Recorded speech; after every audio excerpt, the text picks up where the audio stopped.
Assalamualaikum warahmatullahi wabarakatuh. Perkenalkan, nama saya Yoga Sandi dari kelas 3 SICD, yang dimana sini saya mengambil pengujian sistem manajemen CRC Ucup menggunakan framework Laravel 11. Di sini saya mengambil dua pengujian sistemnya. Yang pertama ada modul autentikasi atau out controller.php, dan yang kedua modul pelanggan atau pelanggan controller.php. Di sini saya akan menguji sistem static testing, dynamic testing, functional testing, dan non-functional testing. Masuk ke unit dan fitur yang diuji, yang dimana pertama ada modul autentikasi atau out control.php. Di sini proses masuk atau login, memverifikasi identitas pengguna menggunakan email dan kata sandi agar bisa masuk ke dalam sistem. Yang kedua ada pendaftaran atau registrasi. Di sini mengelola pendaftaran pengguna baru, termasuk fitur untuk mengunggah foto profil. Dan ketiga ada keluar sistem logout, mengakhiri sisi pengguna, yang dimana secara aman sehingga akun tidak bisa diakses tanpa login kembali. Kemudian ada yang kedua, modul pelanggan, yang dimana pelanggan daftar pelanggan menampilkan semua data pelanggan yang terdaftar lengkap dengan fitur pencarian nama dan penyaringan atau filter. Dan kedua ada tambah pelanggan, ini menyediakan formulir dan menyimpan data pelanggan baru ke dalam sistem. Dan ubah data, memungkinkan pengelola untuk memperbaiki atau memperbarui informasi pelanggan yang sudah ada. Dan juga ada hapus data, menghapus informasi pelanggan yang sudah tidak diperlukan lagi dari database. Nah, ini dia sebagian ini adalah kode programnya, itu out controller yang saya kasih tanda, dan pelanggan control.php. Di sini saya memilih, kenapa saya alasan memilih unit ini. Yang pertama itu modul autentikasi. Out control ini dipilih karena menangani alert masuk atau login, pendaftaran akun baru, hingga manajemen sesi yang menjadi pintu utama keamanan sistem, sehingga membutuhkan penanganan input yang aman untuk menjaga risiko kebocoran status akun dan serangan brute force. Dan kedua, modul kelola pelanggan. Pelanggan controller dipilih karena mengelola data pelanggan toko melalui operasi CROD atau tambah, lihat, hapus, ubah, serta fitur pencarian, sehingga memerlukan validasi integrasi data yang ketat seperti keunikan email dan otorisasi akses yang benar, mencegah manipulasi data antar pengguna. Kedua modul ini dipilih karena merupakan fitur inti dari sistem manajemen toko retail atau toko ucup ini, yang mengandung logika bisnis krusial dan menangani data sensitif pengguna, sehingga perlu diuji untuk memastikan fungsi perangkat lunak berjalan secara benar, aman, dan andal. Ini adalah tampilan view fitur yang akan saya testingkan. Di sini adalah kode dari yang saya uji, yaitu out control.php dan pelanggan control.php. Ini dia kode programnya. Kemudian kita masuk ke static unit testing atau review kode. Static testing dilakukan untuk menemukan potensi masalah pada kode sumber tanpa menjalankan program, sehingga bug dapat diketahui lebih awal. Berikut adalah beberapa kriteria yang dibuat. Oke, yang pertama ada kualitas kode. Ini memastikan kode bersih, mudah dibaca, serta mengikuti standar penulisan yang telah disepakati. Dan kedua, struktur program. Di sini menganalisa struktur kode serta ketergantungan antara komponen agar sistem mudah dirawat dan dikembangkan. Yang ketiga, validasi dan error handling. Memeriksa keandalan penanganan error, validasi input, serta memastikan tidak ada potensi celah keamanan atau crash pada sistem. Dan keempat, ada dokumentasi kode, memastikan tersedianya komentar yang jelas pada bagian kode yang kompleks, serta kelengkapan dokumentasi atau fungsi utama, fungsi penting. Di sini ada checklist static testing. Di sini saya menggunakan ada dua, yaitu yang pertama ada kualitas kode, dan satu lagi ada struktur program. Yang dimana kualitas kode di sini saya ada dua, ada modul auto control.php dan modul pelanggan control PHP. Yang dimana modul auto control PHP, kualitas kode programnya ada sebagian bagus atau iya, ada sebagian, ada yang tidak. Dan modul pelanggan control.php yang kedua ini, kualitas kodenya ada sebagian bagus, ada yang bagus atau iya, ada yang tidak. Terus kita masuk ke struktur program yang kedua, modul outer controller.php dan modul pelanggan control.php, yang dimana struktur programnya ada yang bagus atau iya, ada sebagian. Dan kedua, modul pelanggan, di sini struktur programnya ada yang bagus atau iya, ada, dan juga tidak ada tidak bagus juga, ada tidak. Nah, lanjut. Nah, yang ketiga ini ada validasi dan error handling. Di sini di bagian modul out controllernya, validasi dan error handlingnya ada yang tidak, ada sebagian. Dan juga yang kedua ada modul pelanggan, validasi dan error handlingnya ada yang sebagian, ada yang bagus. Nah, habis itu masuk ke keempat, ada komentar dan dokumentasi. Pada bagian modul auto controller ada yang sebagian bagus, ada yang tidak. Itu dari komentar dokumentasi. Dan dari modul pelanggan di sini komentar dan dokumentasinya ada yang tidak bagus, ada yang sebagian. Terus masuk ke hasil static unit testing. Berdasarkan pengujian statis sebelumnya yang dilakukan saya terhadap out controller.php dan pelanggan control.php, berikut adalah temuan utamanya. Yang pertama ada kualitas kode. Tim atau kami menemukan banyak variabel, atau saya menemukan banyak variabel yang dibuat tetapi tidak pernah digunakan atau kode mati, serta adanya pengaturan keamanan yang ditulis secara langsung atau hard code sehingga kurang aman. Selain itu, penamaan beberapa parameter pada data pelanggan dianggap tidak jelas, yang dapat membingungkan pengembang lain saat membaca kode tersebut. Dan kedua, ada struktur program. Terdapat duplikasi logika atau penulisan perintah yang berulang-ulang, terutama pada proses pendaftaran pengguna dan pembaruan data pelanggan. Hal ini membuat susunan program menjadi kurang efisien dan lebih sulit untuk dikelola di masa depan. Dan ketiga, ada validasi dan error handling. Poin ini memiliki temuan paling kritis karena sistem yang memberikan pesan error yang terlalu detail sehingga pihak luar bisa menebak email mana yang sudah terdaftar. Selain itu, tidak ada pembatasan jumlah percobaan login, tidak ada pengecekan email ganda, serta adanya celah pengamanan yang memungkinkan data pelanggan diubah secara tidak sah oleh orang lain. Dan keempat, ada dokumentasi kode. Kode program tidak memiliki penjelasan tertulis yang memadai mengenai fungsi dari tiap bagian kodenya. Tim juga masih menemukan catatan pribadi pengembangan yang tertinggal di dalam kode produksi, serta kurangnya keterangan mengenai aturan bisnis dalam pengelolaan data pelanggan. Di sini ada dynamic unit testing atau white box. Berikut adalah beberapa analisis yang dilakukan pada pengujian ini dan tools yang digunakan. Tools yang digunakan meliputi PHP Unit, Laravel Feature Testing, Infection, atau PHP Mutation Testing Framework. Di sini ada 3 dan di sebelah kanan. Di sini saya ada poin pertama, ada control flow testing.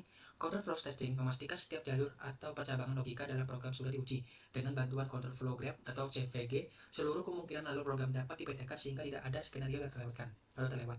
Yang kedua ada data flow testing. Ini memastikan data diproses dengan benar, mulai dari saat dibuat hingga digunakan. Tujuan agar tidak ada data yang salah, tidak terpakai, atau hilang selama proses berjalan. Yang ketiga ada mutation testing. Di sini untuk mengukur kualitas pengujian dengan sengaja mengubah sebagian kecil kode untuk membuat kesalahan. Jika pengujian dapat mendeteksi perubahan tersebut, berarti pengujian yang dibuat sudah kuat dan andal. Semakin banyak kesalahan yang berhasil ditemukan, semakin baik kualitas pengujiannya. Masuk ke hasil dari dynamic unit testing, hasil analisa control flow testing. Yang pertama, ada modul autentikasi atau out controller. Di sini terdapat total 11 jalur independen dari 4 yang memiliki percabangan. Yang kedua, unit paling kompleks, register U05 dengan nilai CC sama dengan 4 karena memiliki percabangan bersarang atau nested if untuk validasi file, validitas file dan pengecekan direktori penyimpanan. Yang ketiga ada unit lainnya yaitu login, CC sama dengan 3, home dan CC sama dengan 2, dan show login from CC sama dengan 2. Yang keempat ada cakupan jalur, hanya 7 dari 11 jalur yang tercakup dalam skenario uji saat ini. Jalur P2 sampai P4 pada register. Kita masuk ke modul pelanggan controller. Yang paling pertama ada seluruh 6 unit bersifat strike atau line atau CC sama dengan 1 pada level kode controller karena logikanya didominasi operasi COD linear. Yang kedua ada meskipun linear, perilaku percabangan dari fin or file menghasilkan error 404 telah diverifikasi melalui pengujian perilaku atau behavioral. Kita masuk ke hasil dynamic unit testing atau hasil analisis data flow testing atau DFT. Di sini hasil analisis seluruh definisi variabel kunci atau seperti $user dan $data pada out controller serta $pelanggan dan $param1 pada pelanggan controller memiliki penggunaan atau use yang jelas dan dapat dijangkau. Kesimpulan, tidak ditemukan adanya dead code atau definisi tanpa penggunaan maupun jalur yang tidak dapat dijangkau pada unit-unit yang memiliki percabangan. Hasil dari dynamic unit testing, di sini hasil eksekusi unit tes menggunakan tools PHP unit di Laravel. Di sini adalah tes dari hasil yang saya buat. Nah, ini adalah ada 4 gambar. Selanjutnya masuk ke hasil dynamic unit testing. Hasil eksekusi mutation testing. Mutation kode coverage 100% berarti semua bahas kode pada 4 file model sudah dijalankan oleh minimal 1 tes, sehingga tidak ada kode yang terlewatkan. Mutation score indikator MSI 85%. Berarti masih ada 2 dari 14 mutasi yang tidak terdeteksi, meskipun kodenya dijalankan. Tes belum memverifikasi hasil secara cukup spesifik. Di sini adalah mutation yang saya bikin, ini dia. Di bawahnya ada gambarnya, ini dia. Setelah itu functional testing atau use case based testing. Teknik black box yang dipilih menggunakan teknik use case testing. Alasan pemilihan teknik ini adalah karena setiap metode pada controller atau seperti login, registrasi, dan CRUD pelanggan berhubungan langsung dengan tindakan nyata yang dilakukan oleh pengguna atau admin. Teknik ini juga baik untuk menguji aturan bisnis yang melibatkan beberapa langkah, seperti pengecekan konsistensi pesan error atau validasi keamanan antara langkah. Contoh hasil dari kasus uji ini, yang pertama ada UT01, login berhasil. Login dengan email dan password yang benar berhasil, dan pengguna masuk ke dashboard atau PASS. UT02, email tidak terdaftar atau gagal. Karena sistem yang menampilkan pesan email tidak terdaftar, demi keamanan, seharusnya sistem menggunakan pesan yang lebih umum. Dan ketiga, UT16, akses GUES, gagal. Karena tamu yang membuka halaman daftar pelanggan menyebabkan error 500 akibat tidak adanya pengamanan pada rute. Terus yang keempat ada UT18, manipulasi ID atau gagal. Sama dengan gagal. Karena penggunaan masih mengubah data milik pengguna lain dengan mengubah ID pada permintaan, sehingga muncul celah keamanan yang memungkinkan akses atau perubahan data tanpa izin. Masuk ke non-functional testing, performance testing. Di sini jenis testing yang pertama sistem menjalani performa testing untuk mengukur kecepatan respon operasi di dalam sistem.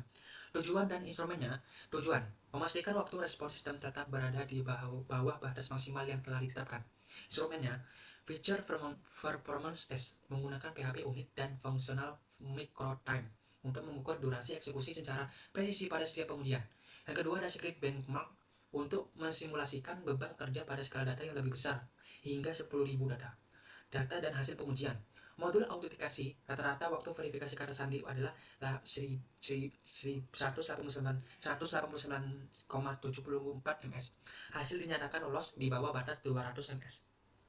Modul pelanggan, diuji dengan 10.000 data pelanggan dummy. Hasil dinyatakan lolos dengan rincian waktu. Yang pertama, halaman pertama, Panginatian, sama dengan 18,13 ms. Pencarian nama itu 6,02 ms.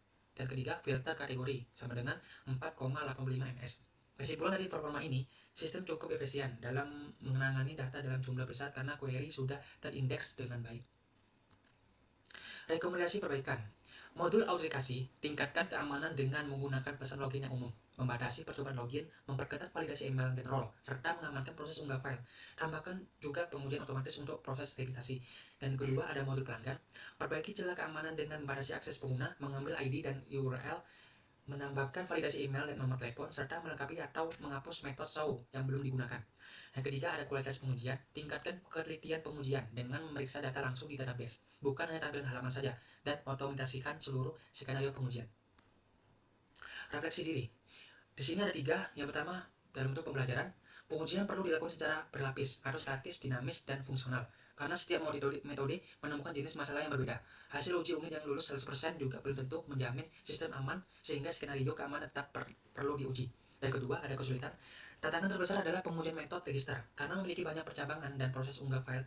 Selain itu, pengujian unggah file memerlukan teknik simulasi atau mocking yang cukup rumit. Dan ketiga, manfaat. Pengujian ini membantu menemukan masalah lebih awal, memastikan logika, alur data, dan performa berjalan dengan baik, serta membuktikan dampak nyata dari kesalahan kode seperti data pelanggan dan akibat tidak adanya validasi email unik. Baik, sekian dari presentasi saya. Apabila ada salah kata, saya mohon maaf. Saya tutup. Assalamualaikum warahmatullahi wabarakatuh.